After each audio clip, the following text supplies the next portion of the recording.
Hi there, I'm glad you're here. Now listen, if you're over 60 and you've been eating avocados thinking you're making a heart-healthy choice, you're not alone.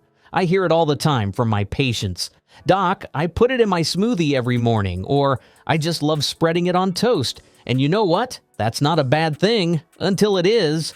Let's make this time count, because if you're going to eat avocados, and I'm not telling you to stop, you deserve to know exactly how to do it safely. Let's dive in. Mistake number 6, leaving the pit in to keep it fresh. I can't tell you how many times I've heard this advice, even from folks who are generally careful about their food safety. Just leave the pit in the other half and it'll stay fresh, right? It sounds logical. I mean, it's been repeated so often it almost feels like common sense. But here's the reality. That pit does almost nothing to keep your avocado from turning brown. I'm serious. A research team from the University of California actually tested this. They took 100 avocado halves, some with the pit still in, others without, and they tracked how each one aged in the fridge using specialized imaging tech. What they found was eye-opening. Sure, the tiny spot directly under the pit stayed greener, but the rest of the flesh browned just the same as the pitless half. Here's why. Oxidation doesn't care about your pit. The enzyme in avocados, called polyphenol oxidase, reacts with air everywhere else the fruit is exposed. The pit isn't sealing it off. It's not magical. But what's worse, this belief often leads people to keep the avocado longer than they should because it looks okay. That's where the danger creeps in. According to a 2021 FDA report, if you store a cut avocado incorrectly, especially longer than 48 hours, you're opening the door to listeria contamination. That's a dangerous bacteria. For pregnant women, it can cause miscarriage, but even for older adults, listeriosis can lead to severe infections, hospitalization, or worse. And listeria isn't something you can see, smell, or taste. It's sneaky. By the time symptoms show up, fever, muscle aches, nausea, it's already circulating in your bloodstream. For someone over 60 with a weakened immune system, even a small exposure can lead to complications. The problem is that the pit gives a false sense of security. It makes the fruit look fresher than it really is, and that's where people get tricked. They think, it's not brown yet, so it must be fine. But color is not the only thing that changes over time. Moisture loss, bacterial growth, and enzyme activity are all happening in the background. And here's something else to consider. When you store that half avocado pit side up in the fridge, the exposed flesh often begins to dry out and shrink, forming a weird rubbery film that traps bacteria beneath the surface. When you scrape it off and eat what's underneath, you might be ingesting more than just avocado. Now, the solution is easy, and I use it myself at home. Just brush the exposed surface with a little lemon or lime juice. That natural citric acid slows down the browning process. Then wrap it tightly in plastic or store it in an airtight container. If you want to go the extra mile, press a small piece of parchment directly onto the flesh before sealing it up. That minimizes air contact even further. And here's the most important part. Use it within a day or two. Don't push your luck. Avocados aren't meant to sit around once they're open. If it's been in the fridge for more than 48 hours, toss it. It's not worth the risk. That's it. Simple, safe, and no myths required. Mistake number 5, mixing avocados with blood thinners. This one breaks my heart because it's so avoidable, and the consequences can be deadly. I had a patient not too long ago, a 68-year-old man recovering well from heart valve surgery. He was on warfarin, a common blood thinner. For 3 years, his numbers were stable. Everything was going smoothly until he started eating a whole avocado every day. Now, most people don't realize avocados are high in vitamin K. It's not just leafy greens. This fruit packs a solid dose of it, enough to impact your INR levels if you're on blood thinners. And that's exactly what happened to him. His INR dropped from a safe 2.5 to a dangerous 1.2. Within 2 weeks, he suffered a minor stroke. That kind of setback is devastating. And what's worse, he thought he was doing something healthy. But here's the deal. When you're on warfarin or similar meds, your dose is calibrated to your diet, especially your vitamin K intake. Sudden changes, even from something as seemingly harmless as an avocado, can throw your entire system out of balance. I've seen this more than once. A woman in her early 70s came in after noticing unusual bruising on her arms. She'd started blending avocado into her protein shakes every morning. Within a month, her INR was so low we had to hospitalize her. She had no idea the fruit was playing a role. No one told her. So what should you do? I always tell my patients, you don't need to eliminate avocados. You just need to be consistent. If you're going to eat them, make it a regular, predictable part of your diet. Don't jump from eating none to eating a whole fruit daily. And absolutely involve your doctor. Your INR levels might need to be adjusted. We can do that, but only if we know what's going on. Consistency is the golden rule with blood thinners. It's not about cutting out every vitamin K food, it's about keeping the intake stable so your medication can do its job. Also, remember that avocado sneaks into a lot of places: smoothies, oils, guac. It adds up quickly. 1 tablespoon of avocado oil here, a slice in your sandwich there. It's easy to underestimate your total intake. Keep a simple food journal. Track how often you eat it, just like you'd track leafy greens or green tea. This one habit alone has helped dozens of my patients stay balanced without giving up the foods they enjoy. And here's something not everyone knows. Not all blood thinners are the same. Some of the newer ones, like apixaban, Eliquis, or rivaroxaban, Xarelto, don't interact with vitamin K at all. If you're constantly struggling with dietary restrictions or Indian rupee swings, you might be a candidate for a switch. But again, that's a conversation for you and your doctor. Don't make decisions on your own. Don't try to eat around your medication. Work with your care team. I've had patients say, I only had a little bit, or I didn't think it counted since it was in guacamole. It counts. Every bite counts when it comes to these meds. Even avocado-based salad dressings can push you over the edge if your system is sensitive. And let's not forget store-bought smoothies. Some have half an avocado blended in without even saying so on the label. It's not about paranoia, it's about precision, about understanding how small, innocent changes can affect something as vital as your blood's ability to clot, or not clot. I once had a patient on Coumadin who added a scoop of guacamole to their lunch every other day. That's all, just a scoop. And over time, that slow, repeated exposure dropped their Indian rupees gradually without anyone noticing. It wasn't until they came in with a TIA, a mini stroke, that we saw the connection. So if you're listening to this and thinking, well, I feel fine, great, let's keep it that way. Let's make sure your avocado habit is part of your plan, not a blind spot in it. Talk to your doctor. Ask specific questions about your diet. Bring your food journal to your appointment. Let them see the full picture. Because this isn't about avoiding avocados forever. It's about avoiding the surprises they can cause when they're not accounted for.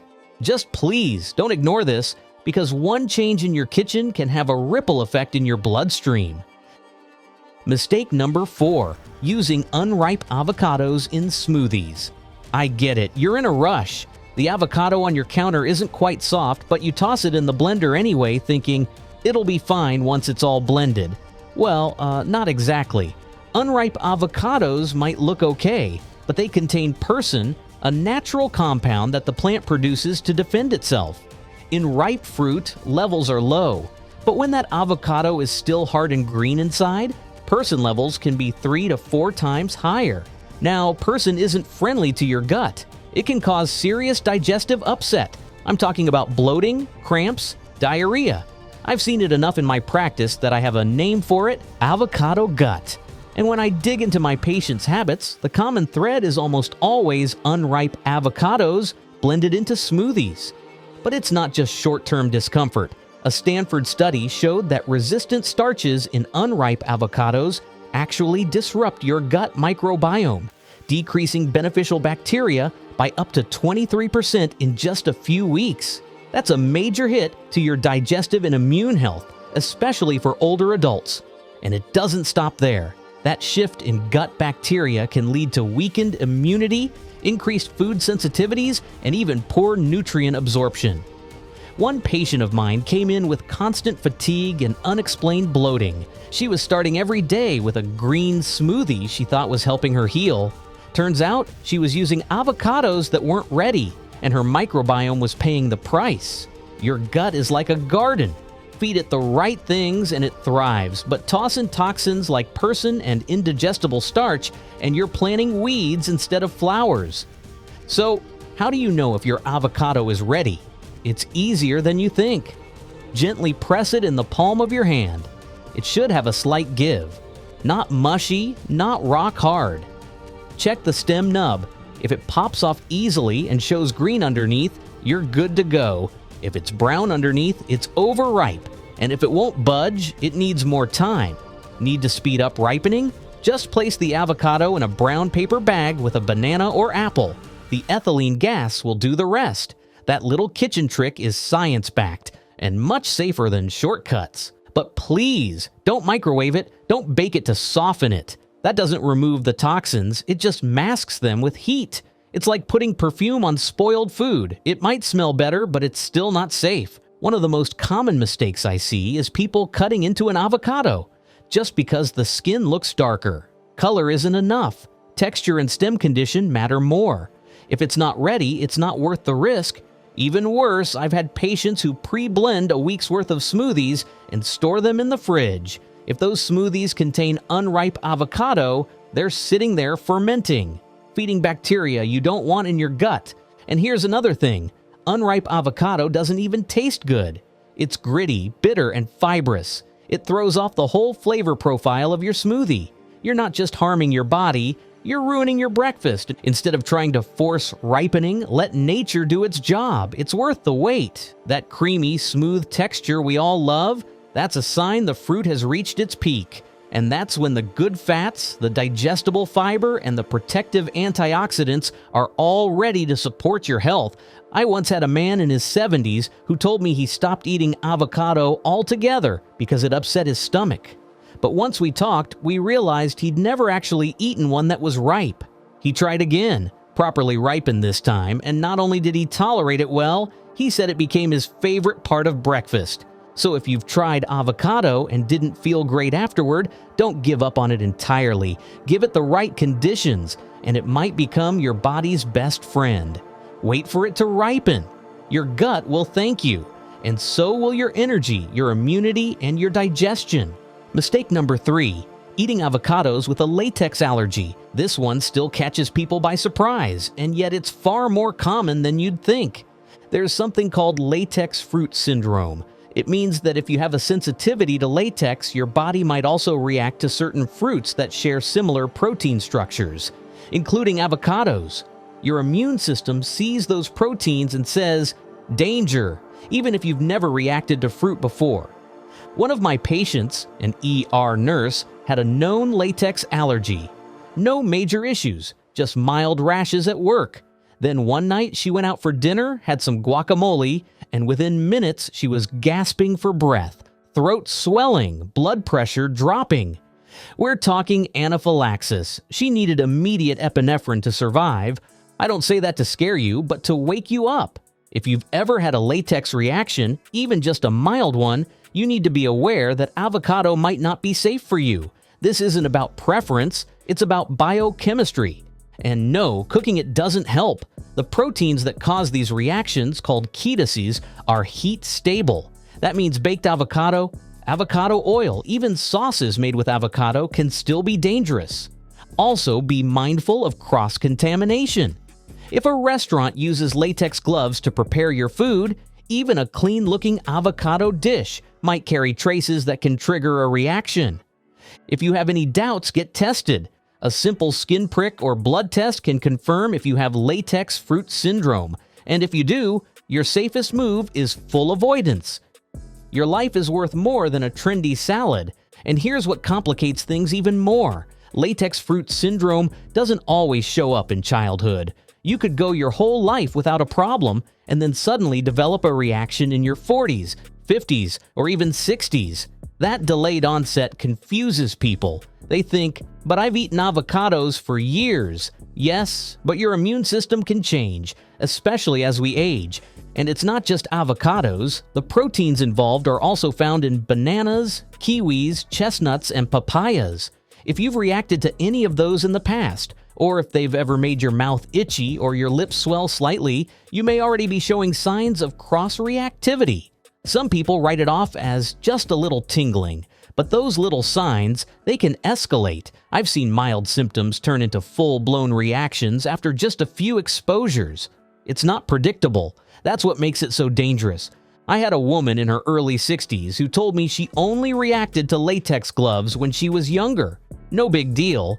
But over time, she noticed that every time she had a green smoothie with avocado, she felt off, a little foggy, a little nauseous. Then one day, she broke out in hives. She came in, we ran the test, and yes, latex fruit syndrome.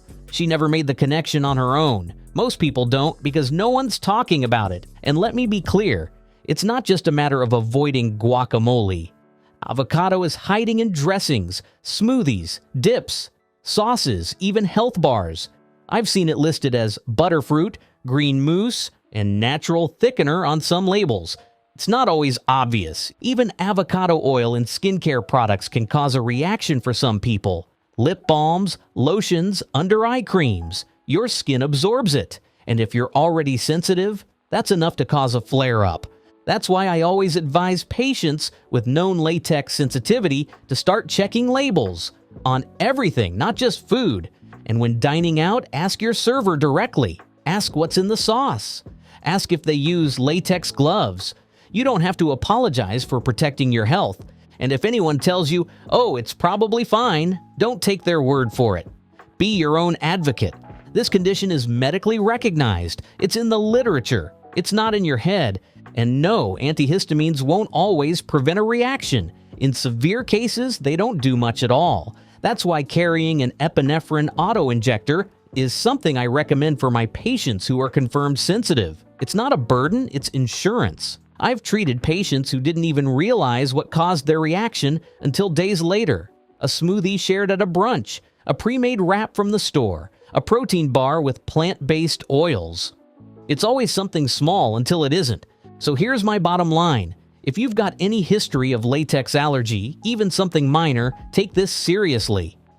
Talk to your doctor, get tested, understand your triggers, and until you have clarity, avoid avocados. Don't play guessing games with your immune system. Avocado might be healthy for most people, but you are not most people. You have a specific, unique biology, and that deserves respect. It's not about missing out, it's about staying safe and staying alive. Mistake number 2, eating the avocado seed. Let's talk about one of the more bizarre health trends I've seen circulating in recent years.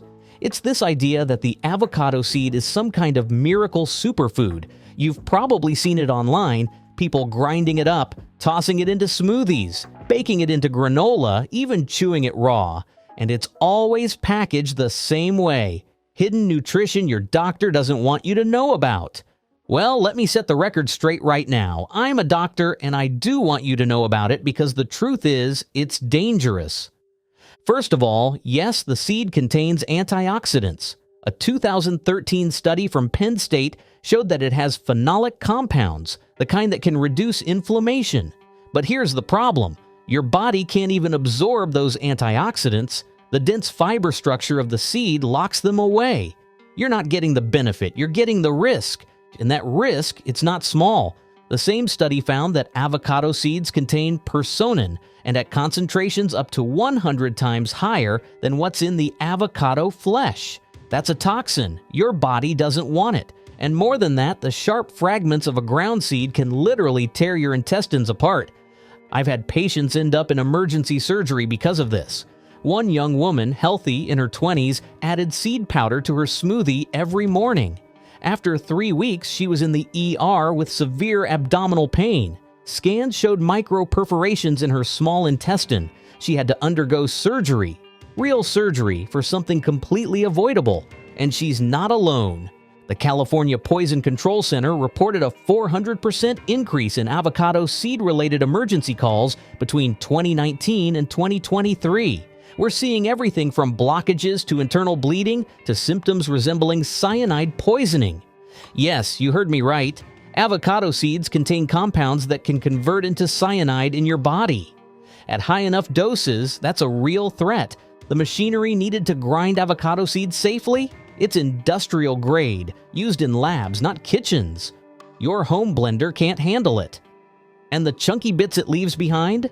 They're more than enough to do serious damage. So don't eat the seed, just don't. Compost it. Use it as a natural dye if you want to be creative. Heck, carve it into jewelry, but don't put it in your body. No responsible doctor would ever recommend that you eat it, and neither should the internet. And here's something else most people miss. The fiber in the seed isn't even digestible. It doesn't move through your system like fruit fiber. It grinds into a gritty, splintery powder that scratches your insides instead of supporting your gut. I've had patients with long-term constipation thinking they were cleansing their system when in fact they were clogging it up with indigestible debris. One man actually cracked a molar trying to bite into a dried seed because he thought he could chew it like a nut. He ended up needing oral surgery.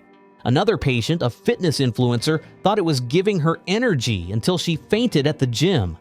Blood tests showed elevated toxin markers and signs of liver stress. The reality is there are 0 clinical trials supporting the idea that eating avocado seeds is safe or beneficial for humans.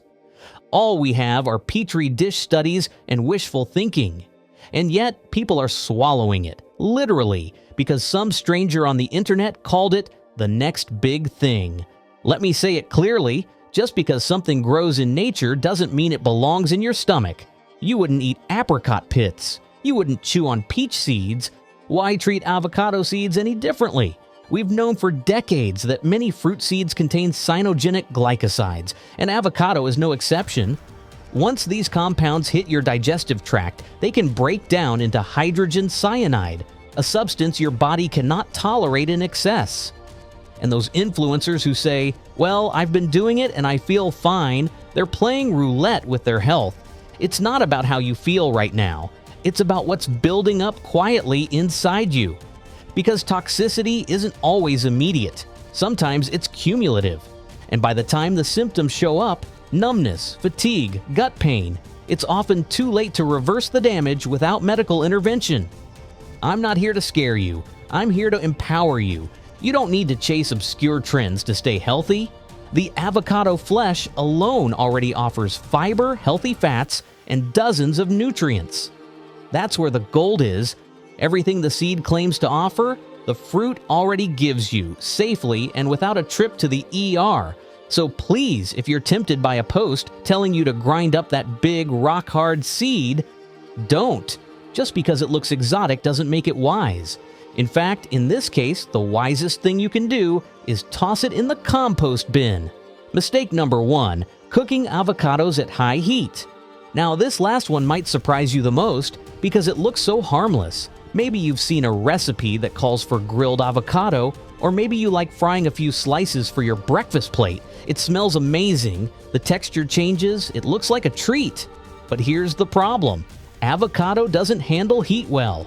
And when I say doesn't handle it, I mean it breaks down into harmful toxins when it gets too hot. Avocados are rich in monounsaturated fats, especially a beautiful compound called oleic acid. That's the good stuff. It fights inflammation, helps your heart, supports brain function. But it's also fragile. Its smoke point is just 270 degrees Fahrenheit. Once you go past that, those fats begin to oxidize, and that leads to something called lipid peroxidation. That process creates toxins, specifically aldehydes and hydroxyenol. And these aren't just nasty-sounding names. These are DNA-damaging compounds. One study from the Journal of Food Science found that just 10 minutes of heating avocado oil at 356 degrees Fahrenheit created toxin levels above WHO safety limits. I've had patients who thought they were being healthy, sautéing avocado slices, even baking with avocado oil, and then they wonder why they're feeling off. It's subtle, but it adds up over time. These toxins can damage cells, promote inflammation, and in the long term may even contribute to cancer risk. It gets worse. When avocados get heated and turn brown, they produce acrylamide, a compound also found in burnt toast. And the International Agency for Research on Cancer, they list acrylamide as a probable human carcinogen. Some grilled avocados tested at 185 micrograms per kilogram. That's way above what's considered safe. Oh, and let's be honest here, it doesn't even taste good. Cooked avocado turns bitter, stringy, oily. The creamy, buttery texture is gone. You're left with something that looks healthy but has lost all the vitamins you cared about. Vitamin C, vitamin K, B6. They're mostly gone within minutes of high heat. So what should you do? Keep it cool. Use avocado as a topping, not a base. Add it after your food is done cooking.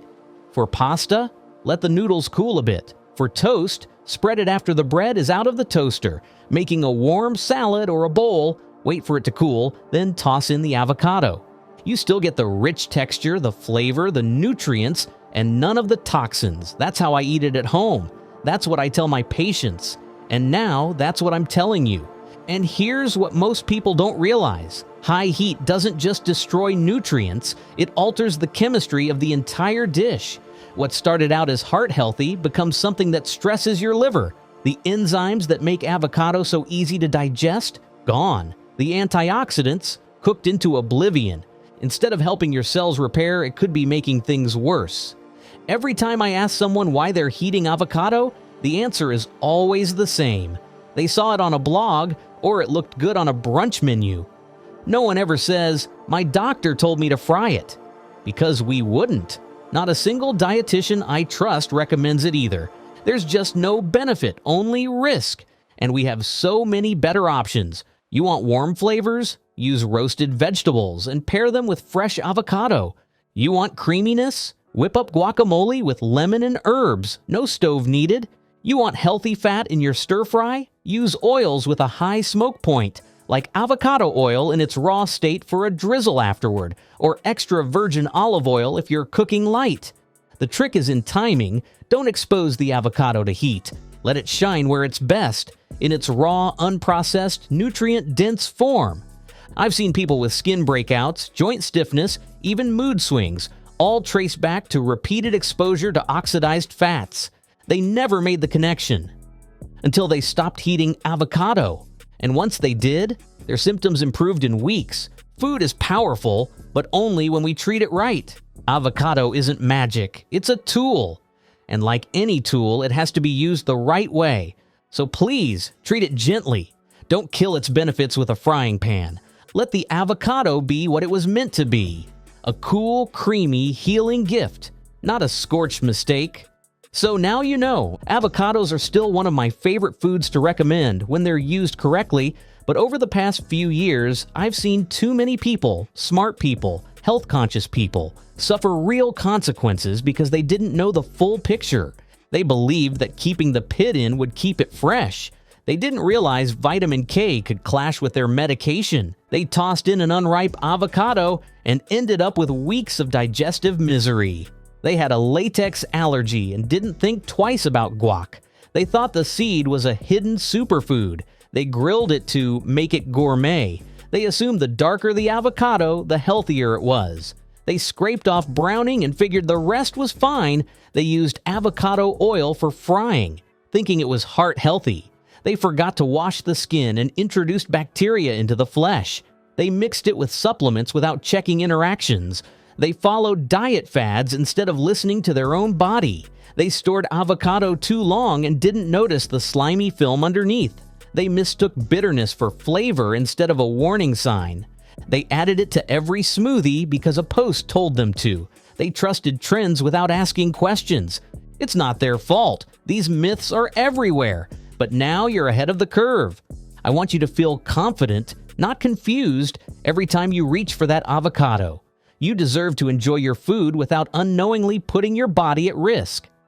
So here's my ask to you. If any of this hit close to home, don't keep it to yourself. Share it with someone else who needs to hear it. Your spouse, your neighbor, your adult kids. Let's make sure no one in our circle is left guessing when it comes to their health. Now, I want to hear from you. Have you ever experienced weird symptoms after eating avocado? Maybe you've had a latex reaction and didn't connect the dots.